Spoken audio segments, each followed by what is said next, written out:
아멘. 할렐루야. 시간 함께 하신 우리 모든 교우들, 또 소예배실에서 영상으로 함께하는 모든 분들에게 주의 말씀 은혜가 함께 하시기를 예수 이름으로 축원드립니다. 오늘 이렇게 소예배실에서 수예배를 드리다 보니까 개척교회 온 듯한 그런 느낌이 됩니다. 옛날 우리가 교회를 세울 때 좁은 예배 현장 속에서 함께 예배했던 그 시절이 있었죠. 처음 이 땅에 교회들이 세워졌을 때에는 뭐 깨밭에, 뭐 콩밭에 천막 쳐놓고 그렇게 예배를 드렸잖아요. 비가 오면 또 바람 불면 그 천막에 날아가고 그거 붙들고 비 맞으면서 그렇게 예배드리면서 교회가 시작되어졌습니다. 그것이 이제 나무로 지어지고 기아집으로 지어졌다가 오늘날의 이런 교회들로 세워져 갔던 것을 보게 됩니다. 지금 대예배실 강단 쪽에 지금 공사가 진행 중에 있습니다. 하루 이틀 지나면서 변모해 가는 모습을 보면서 흐뭇하기도 하고 또 한편으로는 안전하게 하나님의 은혜가 깃드는 그러한 공사가 되어야 할 텐데 하는 그런 마음이 들었습니다. 이제 다음 주부터는 또 유치부실이 또 강단 공사가 진행되어집니다. 또 한 가정이 헌신해 주셔서 본당만 하냐, 우리 유치부실도 하자 해가지고 또 유치부실이 원래 그러니까 벽면에다가 스크린 싸가지고 그냥 예배 드렸거든요. 근데 그것을 우리 애기들이 하나님의 임재가 있는 그러한 말씀 선포되어지는 강단으로 여길 수 있도록 그렇게 공사가 진행되어질 것입니다. 그렇게 지금 이곳저곳에서 막 이제 우리가 또 하나님을 향하여 열심으로 예배드리자 하는 쪽으로 분위기가 모아지면서 교회가 들썩들썩해서 담임 목사님 저는 참 기분이 흐뭇하고 좋습니다. 하나님께서 이 선교주의 그 열의와 열정과 역사가 우리 교회로 이어져 가고 있구나 하는 그런 마음이 들었고, 또 이것이 이제는 우리 모든 교회의 가정에 또 자녀 위에 또 사업, 직장 위에 일어나기를 그렇게 지금 기도하고 있습니다. 저는 11월 달을 기도의 달로 선포하고 제가 먼저 기도하기 위해서 많은 교우들의 기도 제목을 들고 계속 기도를 하고 있습니다. 여러분도 기도하고 계시죠? 이 기도의 메시지가 또 기도의 열정이 또 기도의 내용들이 반드시 우리 삶의 자리에 역사로 나타날 줄 믿습니다. 그래서 이번 이 11월 달의 수요 예배의 메시지는 모두 기도로 이렇게 채워지게 될 것입니다. 그래서 오늘은 동굴 속에서 드리는 기도라는 제목으로 함께 은혜를 나누고자 합니다. 시인 이정아라고 하는 분이 쓴 바람이 불지 않으면 세상살이가 아니다라고 한 시가 있습니다. 바람 불지 않으면 세상살이가 아니다. 그래, 산다는 것은 바람이 잠자기를 기다리는 게 아니라 그 부른 바람에 몸을 맡기는 것이다. 바람이 약해지기를 기다리는 게 아니라 그 바람 속에 헤쳐나가는 것이다. 두 눈 똑바로 뜨고 지켜볼 것. 바람이 드셀수록 왜 여는 높이 나는지. 그친 바람이 부는 것이 인생이고 그 비바람 속을 헤쳐나가는 것이 인생이다라고 하는 그런 메시지가 있는 시가 되겠습니다. 위드 코로나가 되어서 이제 많은 분들이 활동을 시작했습니다. 이곳저곳에서 기지개를 켜고 분주하게 움직입니다. 그래서 길을 지나는 분들의 표정, 얼굴을 또 이 눈빛을 보니까 이 발은 분주하게 움직이는데 그 눈빛은, 그 표정은 어두운 것을 발견하게 되었습니다. 분주하게 움직이지만, 급한 발걸음을 옮기지만 그 마음은 그렇게 기쁘지 않으며 어둡다라고 하는 것이죠. 그렇게 경쾌한 발걸음이 아니었습니다. 그것은 모두가 지금 어렵다고 말하기 때문입니다. 경제가 어렵고 또 이 산업 구조가 위기에 처했고 이런 분야마다 다 힘겨운 때다, 뭐 이렇게 얘기하고 있기 때문인 것이죠. 그러면서 도무지 앞날을 예측할 수 없다, 그런 말들을 하기 때문입니다. 오늘을 충실하게 살아내지만 내일이 불투명하기 때문에 여전히 힘겹고 어렵다는 것을 말하는 것입니다. 그래서 우리 시대를 불확실성의 시대다, 그렇게 말을 하고 있는데요. 그래서 이 세상에는 확실한 것이 아무것도 없다, 이렇게 말들을 합니다. 그런데 그리스도 예수의 사람들에게는 불확실한 것이 하나도 없습니다. 다 확실한 것뿐입니다. 왜냐하면 하나님께서 모든 것을 역사하고 계심을 믿기 때문입니다. 알파와 오메가 되신 주님, 모든 천지를 창조하셨으며 인간을 창조하셨고 역사를 운행하시는 그 하나님의 손에 모든 것이 달려있다고 믿기 때문에 지금은 불확실하게 보여도 결국은 주 손에 안에 있다라고 하는 것을 믿기 때문에 확실하다고 하는 사실입니다. 하나님께서는 우리 삶을 바로잡기 위해서 때로 적극적으로 개입을 하시게 됩니다. 개입을 하지 않으면 서로 물어뜯다가 다 망하기 때문인 것이죠. 그 오징어 게임에 보면 그런 대사가 있잖아요. 이러다가 다 죽어! 이런 대사가 있습니다. 서로 물고 뜯다가 다 죽어! 그 하나님께서 개입하시는 거예요. 들어오셔가지고 차단하시고 막으시고 다른 길을 열어버리시는 거죠.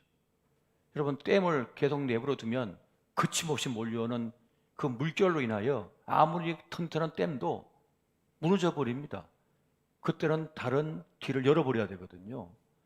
그렇게 하나님께서는 우리 삶의 자리에 은밀하게 개입하시는 것입니다.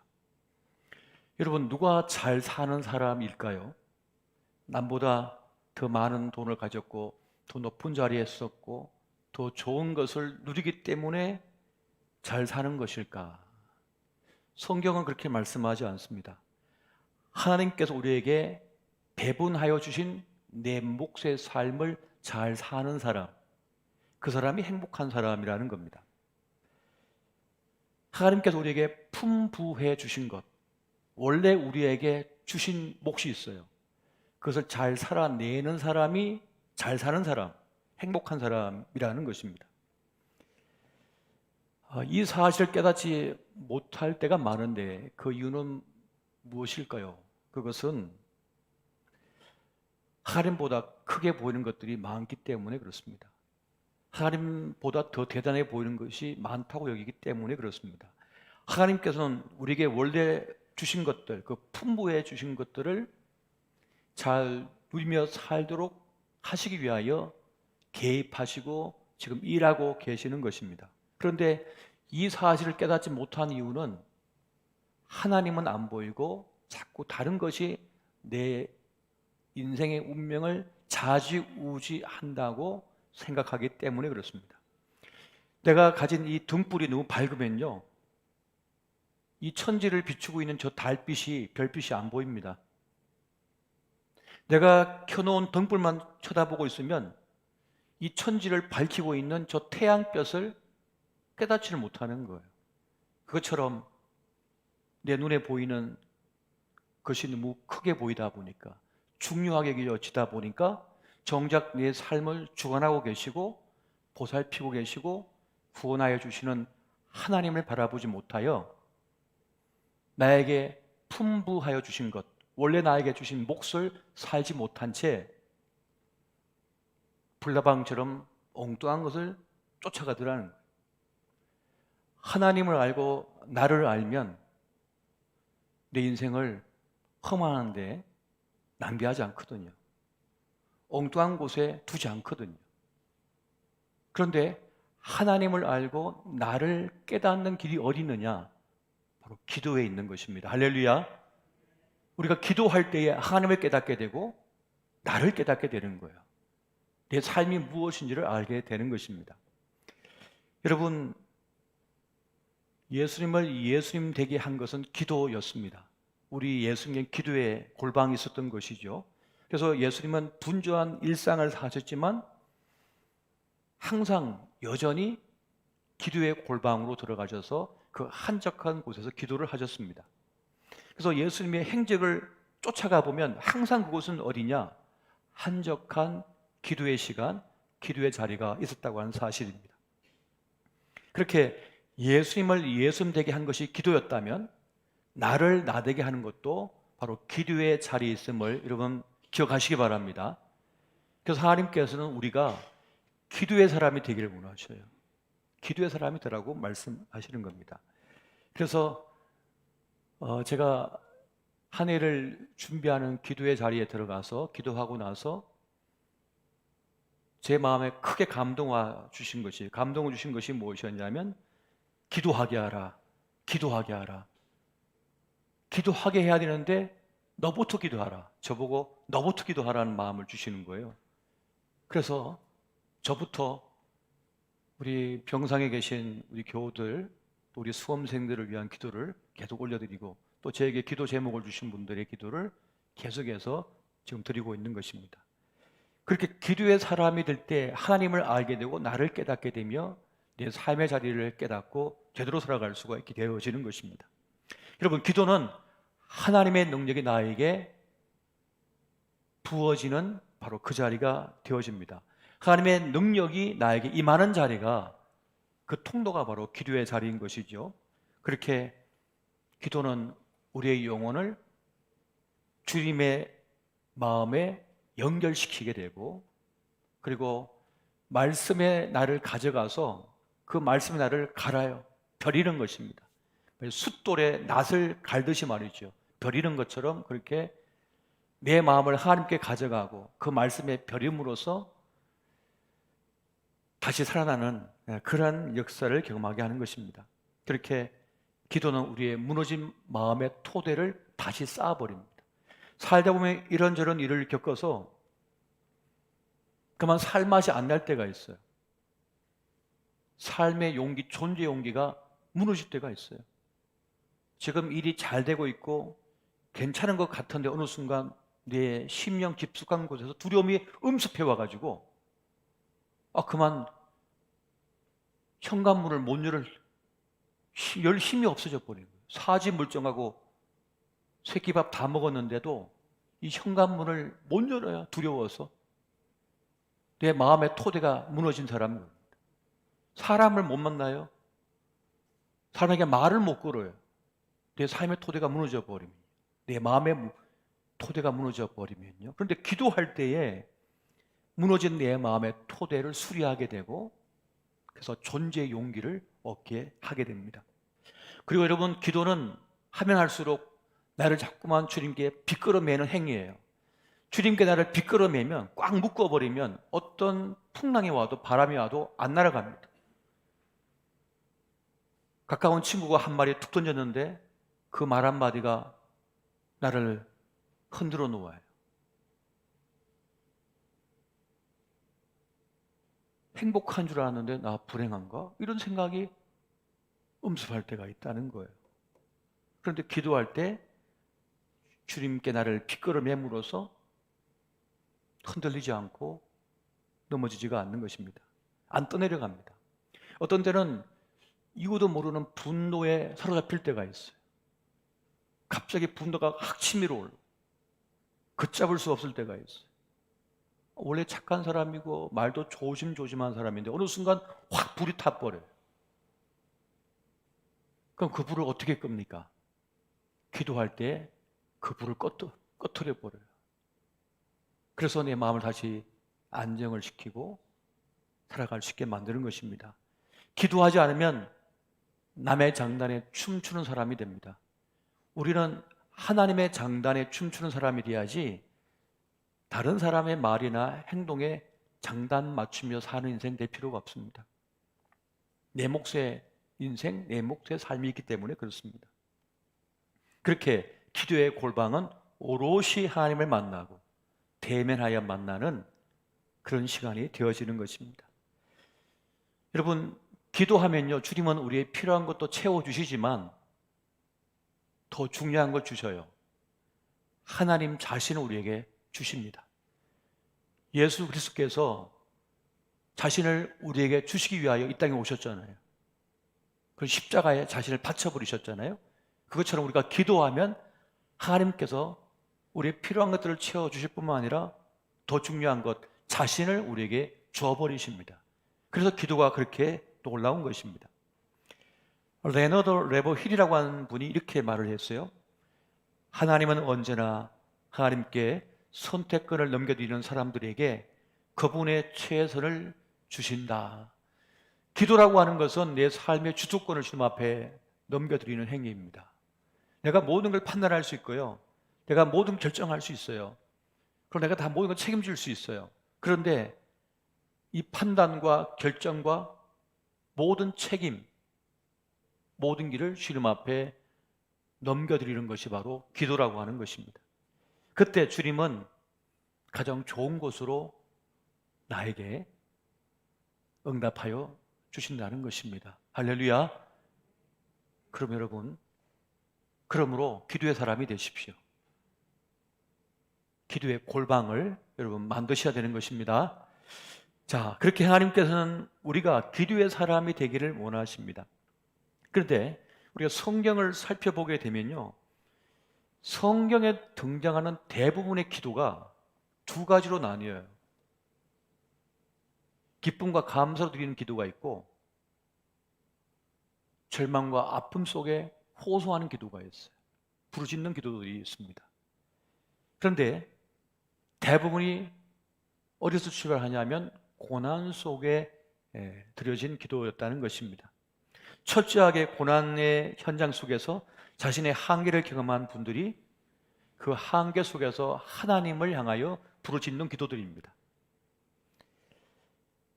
사실 사람이 잘 나가고 제법 괜찮을 때는 기도가 안 돼요. 그 사람이 연약해서 기도 안 하는 것이 아니라 악해서 기도 안 한다는 얘기가 있습니다. 악하면 기도를 안 하는 거예요.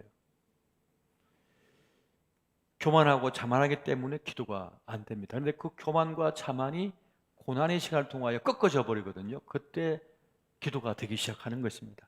그렇게 고난 속에서 기도를 배운 사람이 누구냐? 오늘 시편 기자인 바로 다윗이 됩니다. 다윗이 하나님의 마음에 합한 사람이 될 수 있었던 그 이유는 고난 속에서 기도를 배웠기 때문에 그렇습니다. 철저하게 고난의 현장 속에서 기도를 배워서 기도의 사람이 된 사람이 누구냐? 바로 다윗이었습니다.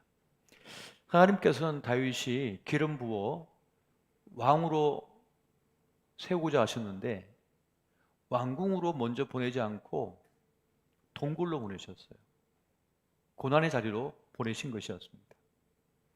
그렇게 살 왕을 통하여 다윗은 끔찍하고 그리고 아픈 그런 시련의 시간을 보내게 됩니다. 그렇게 낮추고 또 낮춰지는 과정 속에서 다윗은 기도의 사람이 되었고 그리고 나서야 왕궁으로 들어가서 그 맡은 사명을 감당할 수 있었던 것입니다. 먼저 높이면 안 될 것을 아시기 때문에 먼저 낮추고자 하셨고 그 낮춤의 자리에서 기도의 사람이 되게 하신 것입니다. 그래서 오늘 본문에 시편 142편을 뭐라고 말하냐면 다윗이 굴에 있을 때 한 기도다 이렇게 지금 말씀을 하고 있습니다. 다윗이 동굴에 숨어 있을 때 한 기도다 그렇게 말씀하고 있어요. 그런데 마스길이라고 하는 이 말이 교훈이라고 하는 뜻이거든요. 그러니까 다윗이 동굴에서 드린 그 기도가 우리에게 교훈이 되고 있다라고 하는 것을 말씀해 주고 있는 것입니다. 여러분 동굴에 한번 들어가 보셨어요? 우리나라 동굴은 들어가면 막혀 있지만 이 팔레스타인에 있는 동굴들은 막혀 있기도 하지만 어떤 동굴은 깊이 뻗어져 있거든요. 그런데 못 나온대요. 들어가면 길을 못 찾아가지고. 그래서 미군이 이 아프간 그쪽에서 테러하는 그 집단들을 또 공격하고 또 러시아군이 들어가서 또 아프간 점령해서 거기서 전투를 벌일 때 그 반군들을 못 찾았답니다. 그 동굴 지역에 들어가면 찾을 길이 없대요. 포탄을 아무 때려도 타격을 줄 수가 없대요. 워낙에 깊숙이 들어가 있는 동굴들이 많기 때문에. 그런데 문제는 못 찾아 나올 수 있다는 거예요, 길을. 그러니까 다윗이 동굴 속에 숨어 들어갔는데 어떻게 누가 얘기해 주는 사람도 없고 길을 알려주는 사람도 없고 먹을 거 주는 사람도 없고 또 언제 적이 와가지고 자기를 해칠지 모르니까 얼마나 두려웠을까요? 바로 그 절망의 자리가 동굴입니다. 동굴. 아무리 소리 질러봐야 메아리밖에 들리지 않고 아무도 찾지 않는 곳, 그것이 동굴인 것이죠. 바로 그곳에서 올린 기도. 성경을 보면 사울 왕의 군대 한 3,000명 정도가 다윗을 쫓아냈다고 하죠. 한 명을 잡기 위해서 3,000명의 군대가 쫓고 있었다. 참으로 무서운 일이 아닐 수가 없습니다. 바로 그런 상황 속에서 하나님께 올려드린 기도, 그리고 하나님의 돌보심이 있었다고 하는 사실을 지금 기록하고 있는 것입니다. 모든 것이 끊어진 자리이죠. 어떤 것도 도움받을 수 없고 어떤 것도 물어볼 수 없고 누군가를 의지할 수도 없는 자리, 철저히 자기 혼자인데 어떤 길도 보이지 않는 그 자리, 바로 그 자리에서 다윗이 기도를 배웠습니다. 하나님 향한 기도를 드리는 것이죠. 우리가 살다 보면 돌아가는 애옴길로 갈 때가 있어요. 애옴길이에요. 그리고 살다 보면 버려진 땅 같은 코라라고 하는 자리에 머물 때가 있어요. 여러분, 인생길 돌아가려면 얼마나 힘듭니까? 그냥 직선으로 가면 금방 갈 것 같은데 계속 굽이 돌게 하죠. 이스라엘 백성이 출애굽해서 그냥 직선거리로 가면 그 가나안 땅에 1, 2주면 그냥 가요. 그런데 그것을 애옴길로 40년을 돌게 하셨어요.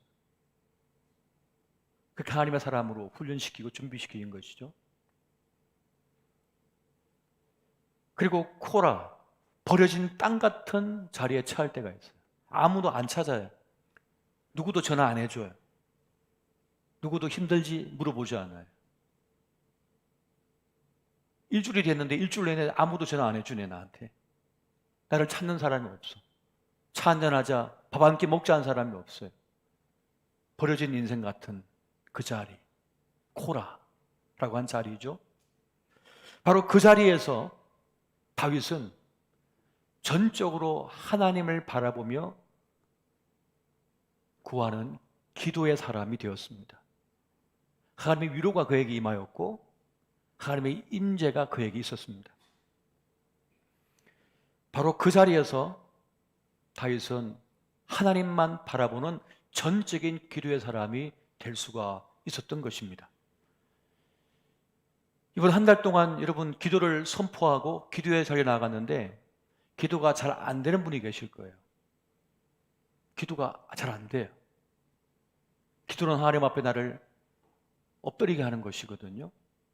그리고 중보기도는 자기 본성을 거스르는 기도입니다. 모든 기도는요, 자기를 위한 기도거든요. 대부분의 사람들이.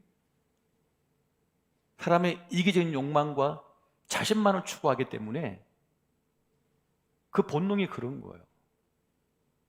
그래서 여러분 자동차 운전할 때 우리 왼쪽 편에 있잖아요. 자동차 사고 나면 누가 제일 많이 죽는다고요? 운전자가 아니라 보조석에 앉아있던 사람이 제일 많이 죽는데요. 살기 위해서 핸들을 이렇게 꺾어버리거든요. 왜? 자기 심장을 보호하기 위해서 틀어버리는데. 그래서 옆에 앉아있는 사람이 제일 많이 죽는답니다. 그 찰나의 순간에 본능인 거잖아요. 그것처럼 대부분의 사람들의 기도는 자기만을 위한 기도를 합니다. 그런데 중보기도는 나를 넘어서 누군가를 향하여 기도하는 것입니다. 그를 축복하는 것입니다. 여러분, 이 세상에 얼마나 미움이 많나요? 이 세상에 이렇게 분노가 많나요? 왜 분노하죠?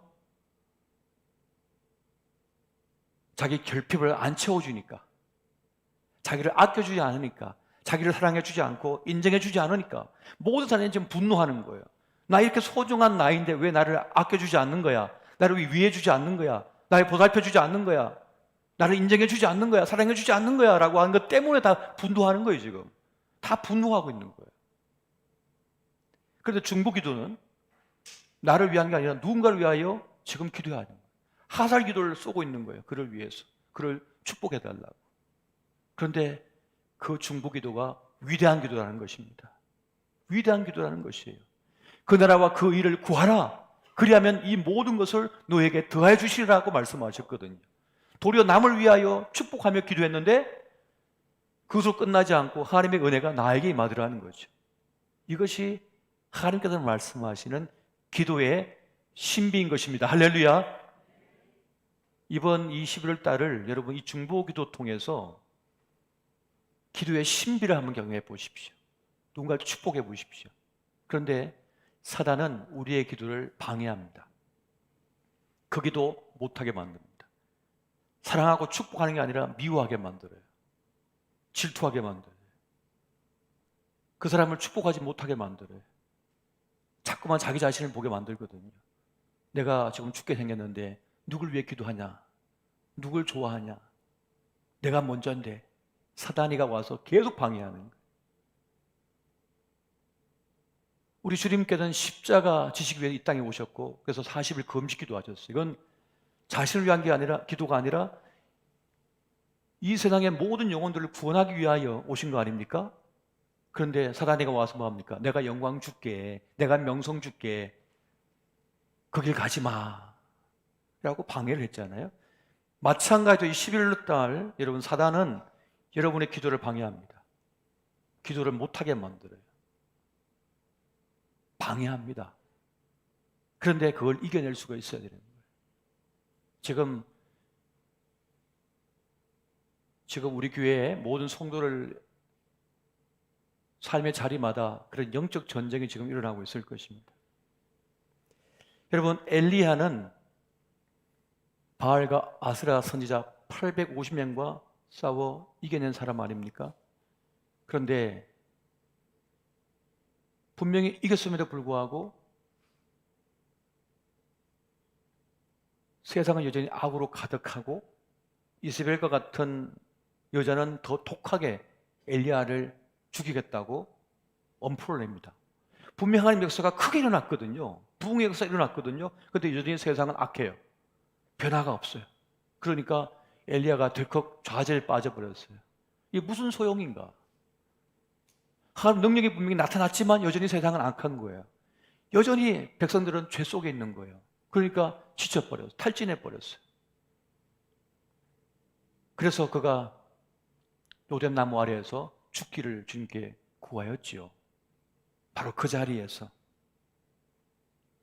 그런 또한 철저하게 하나님의 돌보심 가운데서 하나님의 임재를 경험하면서 다시 기도의 사람, 사명의 사람으로 거듭나는 것을 보게 됩니다.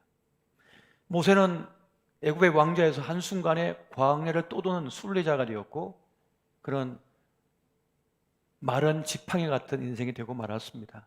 이렇게 광야에서 그런 철저하게 자기가 아무것도 아닌 걸 깨닫죠.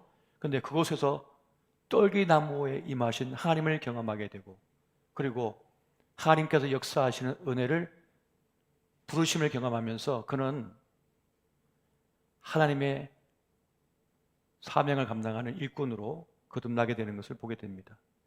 그렇게 하나님께서는 하나님의 임재가 있는 사람, 하나님의 불이 임한 사람, 기도의 사람이 되기를 하나님께서 원하고 계시는 것입니다. 자, 그래서 오늘 저는 여러분과 우리가 이 동굴에서 드리는 기도, 그 기도가 무엇인지 두 가지를 제가 나눠드리고 싶습니다. 첫 번째는 내 심정을 아뢰는 기도라고 하는 것입니다. 한번 따라해 보십시오. 내 심정을 아뢰는 기도. 상한 심령의 기도라고 하는 것이죠. 우리 시편 142편 1절 2절 같이 한번 보겠습니다. 자, 같이 보겠습니다. 시작. 내가 소리내어 여호와께 부르짖으며 소리내어 여호와께 간구하는도다. 내가 내 원통함을 그의 앞에 토로하며 내 우환을 그의 앞에 진술하는도다. 아멘. 각혈하듯 토해내는 탄식의 기도, 내 모든 심령을 주님 앞에 구하는 기도입니다. 우리는 매우 교양 있는 그리스도인이기 때문에 되게 멋지게 기도하고 싶어 하잖아요. 품위 있게 막 기도하고 싶어 하잖아요. 내가 교양 있는 여자야 하면서 이제 교양 있게 기도하고 싶잖아요. 그런데 동굴에서 드리는 기도는 하나님 앞에 솔직하게 드리는 기도예요. 주님, 죽겠어요. 힘겨워 죽겠어요. 누군가 좀 안 됐으면 좋겠어요.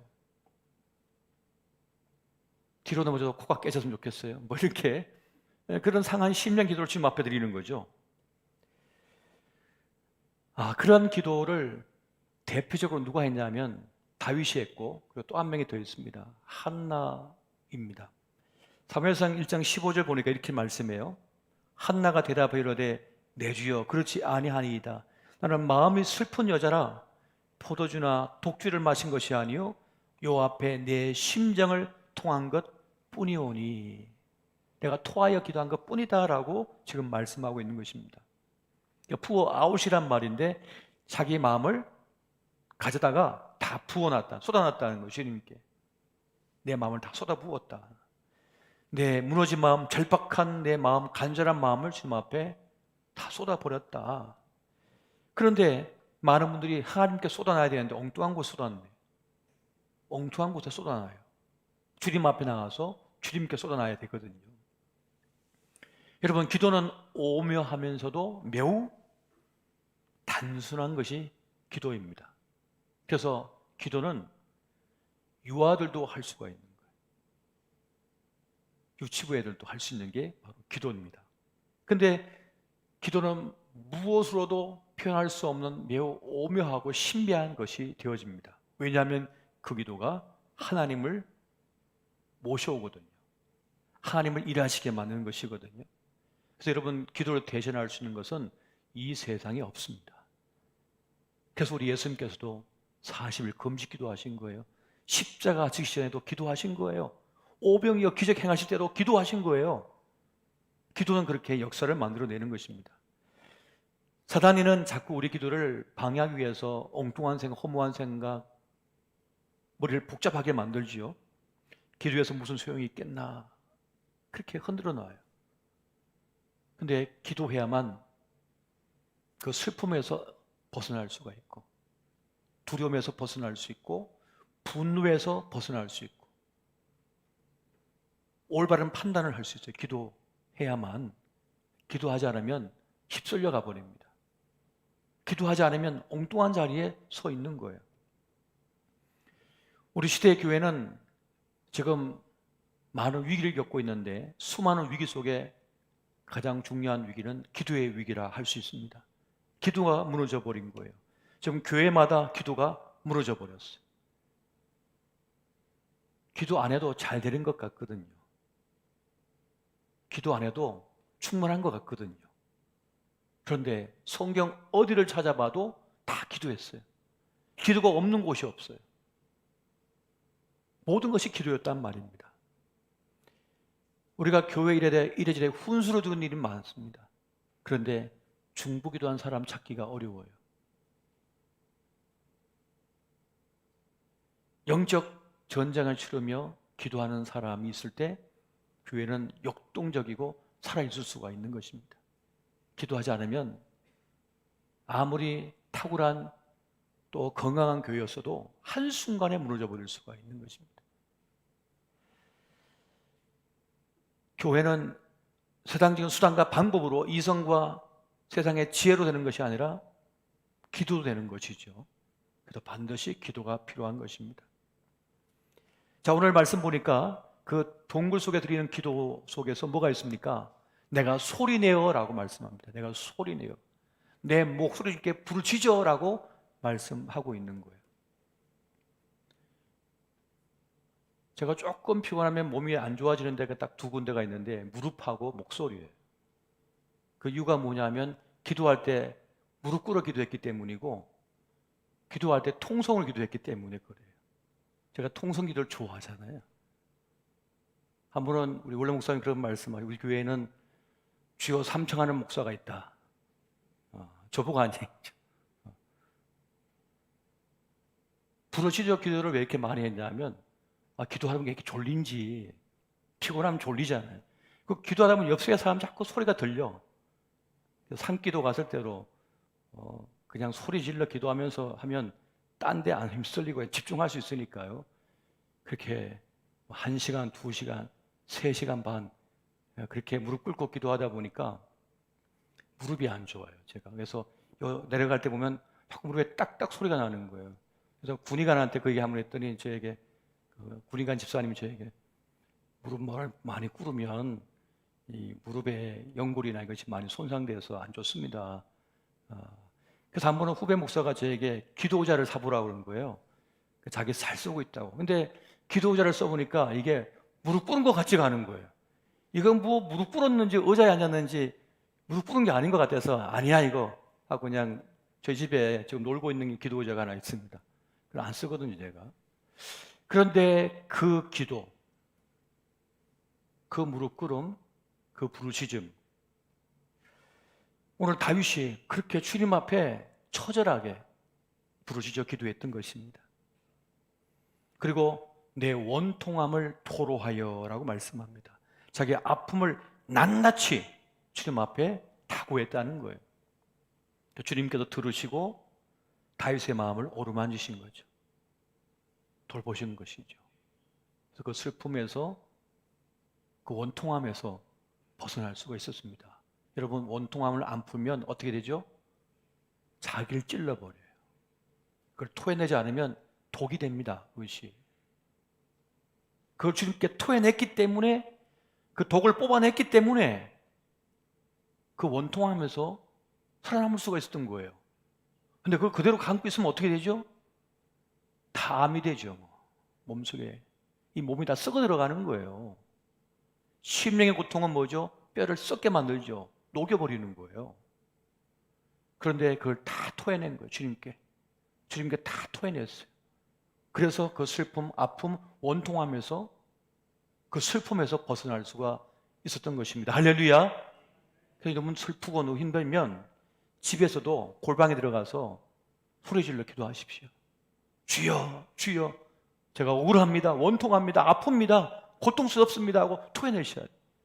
그렇지 않으면 그것이 나를 찌르든지 아니면 엉뚱한 사람에게 그냥 들어가 버려요. 운전하다가 순간 화가 나가지고 막 몰다가 큰 사고를 내는 것이죠. 그런데 주님께 다 토해내면 그것에서 벗어날 수가 있는 거예요. 벗어날 수가 있는 것입니다. 두 번째, 내 인생의 길을 맡기는 기도가 바로 동굴 기도였습니다. 따라해 보십시오. 내 인생의 길을 맡기는 기도. 동굴은 캄캄하여 아무것도 보이지 않고 나갈 수도 없어요, 밖으로.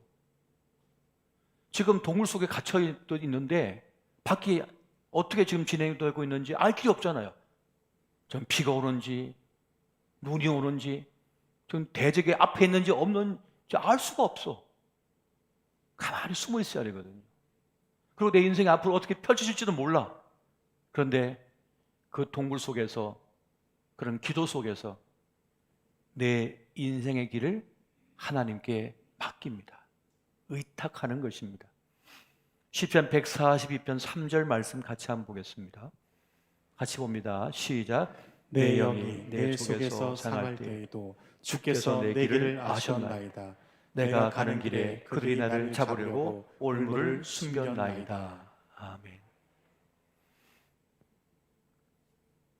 암살단을 이곳저곳에 배치해 놓고 함정을 만들어 놓고 다윗이 모르겠습니까? 그런데 주님께서는 내 길을 아셨습니다. 다 알고 계십니다. 이것을 다윗이 지금 고백하고 있는 거예요. 나는 이 올무가 있긴 있는데 어딘지 알 길이 없거든요. 나를 잡기 위해서 만드는 올가미, 올무, 웅덩이, 지뢰밭이 있는데 이것이 어디에 있는지 알 길이 없는 거예요. 그런데 주님께서는 아십니다. 다윗은 그것을 고백하고 있는 것입니다. 내가 의논할 때도 없고 내 인생인데도 내가 모르니 누가 물어볼 수도 없는데 주님께서는 나를 아시니 인도하여 주실 것이다 라고 하는 확신이 지금 다윗에게 있는 것입니다. 앞서 행하셔서 길을 여시는 분, 그 하나님이 있음을 믿기에 그는 동굴 속에서 기다리고 있었습니다. 하나님의 때가 오기를, 나를 향하신 하나님의 때가 오기를. 욥기 23장 10절 말씀 같이 보겠습니다. 시작. 그러나 내가 가는 길을 그가 아시나니 그가 나를 단련하시는 후에는 내가 순금같이 되어 나오리라. 아멘. 한번 따라해 보십시오. 내가 가는 길을 하나님이 아시나니. 아멘이십니까? 내가 가는 길을 하나님이 아신다. 이것만 믿음으로 확신하고 있으면 두려움, 공포에서 벗어날 수 있습니다. 내가 가는 길을 하나님이 아시나니, 내 딸이 가는 길을 하나님이 아시나니, 내 아들이 가는 길을 하나님이 아시나니, 그 하나님께 내어드리고 맡기는 것이죠. 부모라도 자식을 다 할 수 없거든요. 다 책임질 수 없거든요. 그리고 여러분, 우리 인생길이 그리 안전하지도 않습니다. 정말 안전하지 않아요. 우리 인생의 삶이 말이죠. 내가 가장 합리적이고 상식적인 판단을 해서 내가 지금까지 경험과 지혜를 다 동원해서 빨리 그 일을 해놨어요. 그런데 시간이 지나서 그것이 어떻게 될지 알 길이 없습니다. 그래서 답을 내시는 분은 하나님이시기 때문에 그 하나님께 맡길 수가 있어야 한다는 것입니다. 주님께 맡기면 주님께서 어떻게 해요? 가장 적당한 때에 가장 알맞게 그것을 이끄시고 돌보사 가장 적당한 때에 그것이 드러나도록 그렇게 하나님께서 역사하신다는 것입니다.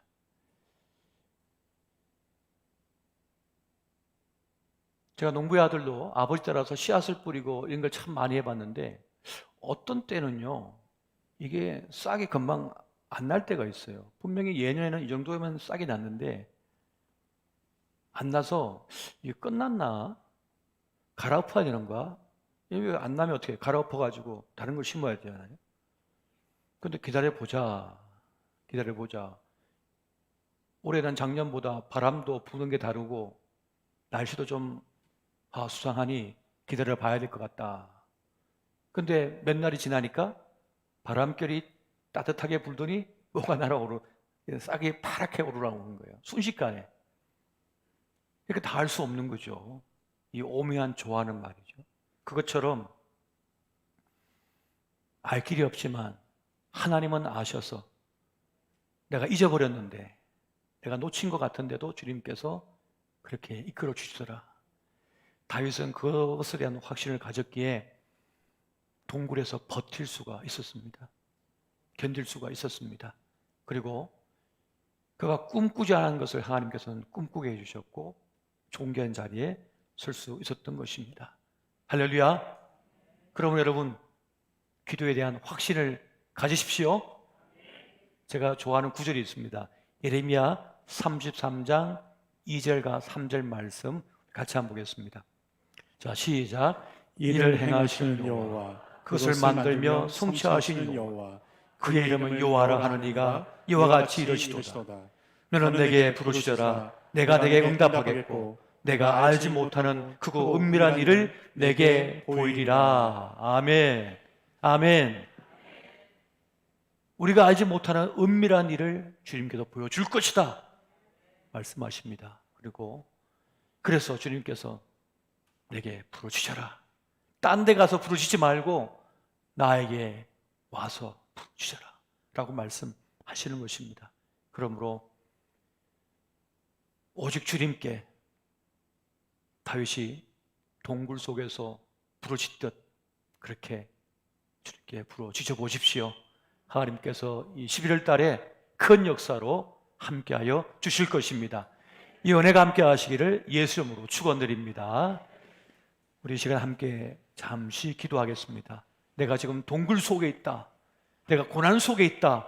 지금 역경 속에 있다. 막막한 hin질 속에 있다. 중요한 것을 앞두고 있다. 지금 내가 어떠한 길을 가야 할지 모르겠다.